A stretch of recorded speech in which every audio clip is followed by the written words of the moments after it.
So why did LEGO choose to make this model? Well, like LEGO, the camper van has many comparisons. It's probably one of the most nostalgic vehicles ever produced, with a long history, and it's probably also one of the most well-known and loved vehicles of all time. Like much in the way that LEGO is a universal toy, the Volkswagen camper van is recognised all over the world. I think its unique character and charm contribute to how much people love this, and the fact that it's also one of the most customisable vehicles that's ever been produced. It's come in so many different shapes and sizes, interiors and exteriors, that it really lent itself to LEGO perfectly. The 1962 Campmobile, or Splitty as Volkswagen enthusiasts like to call it, has got so many quirky functions and things that open, doors, like pop top, all kinds of stuff.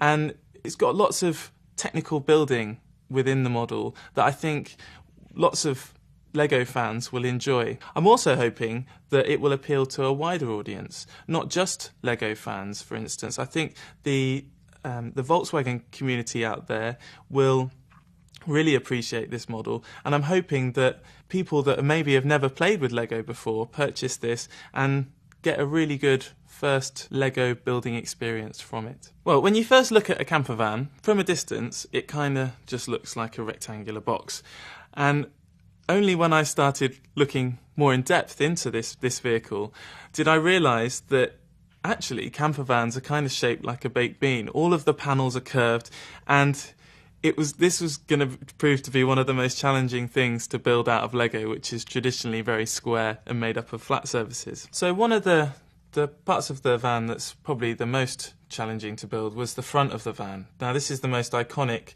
and recognisable part of the Volkswagen camper van, so we wanted to get it just right.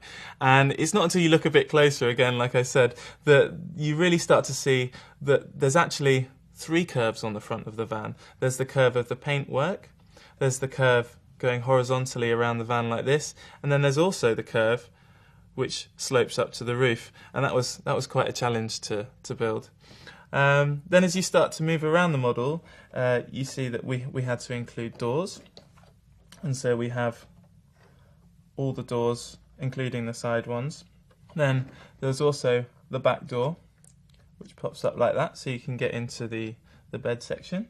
One of the things that the Volkswagen was known for was the fact that the engine was mounted in the back above the wheels, and so we had to squeeze that in as well, and that was quite a challenge, getting that in between the wheels. And here's another little cool feature that was also included in some of the original vans, is that we've got the Safari windows at the front there that open up. Then, of course, one of the most recognisable features about the camper vans was the pop top, which everybody knows and loves.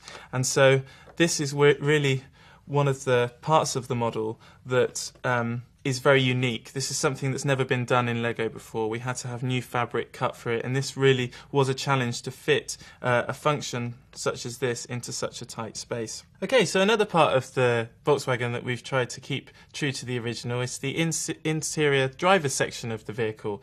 As you can see, the steering wheel is at the right angle, and we've got the gear stick coming up from the floor, much like in the original.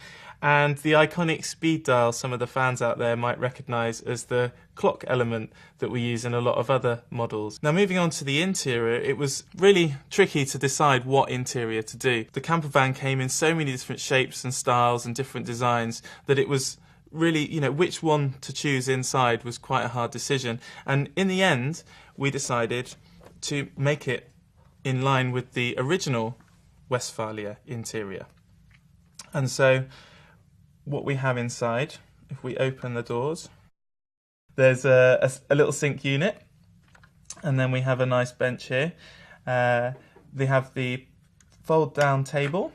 Then we also have the opening cupboard with a mirror on it.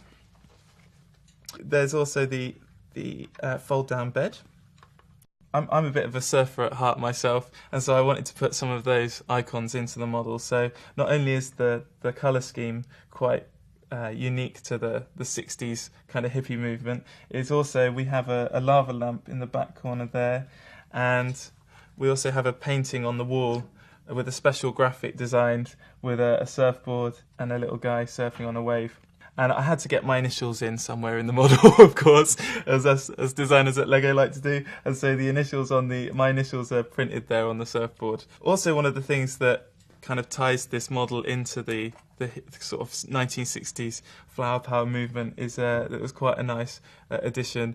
Was we hung a T-shirt in the window, and on the T-shirt is written "Make Lego models, not war," which I thought was quite fun. That's pretty much the camper van in all. One of the nice things about it when you've built the model is that, as you can see, the roof comes off, and we've really tried to make it as accessible as possible. So once you build the model, you can then really show it off to your friends.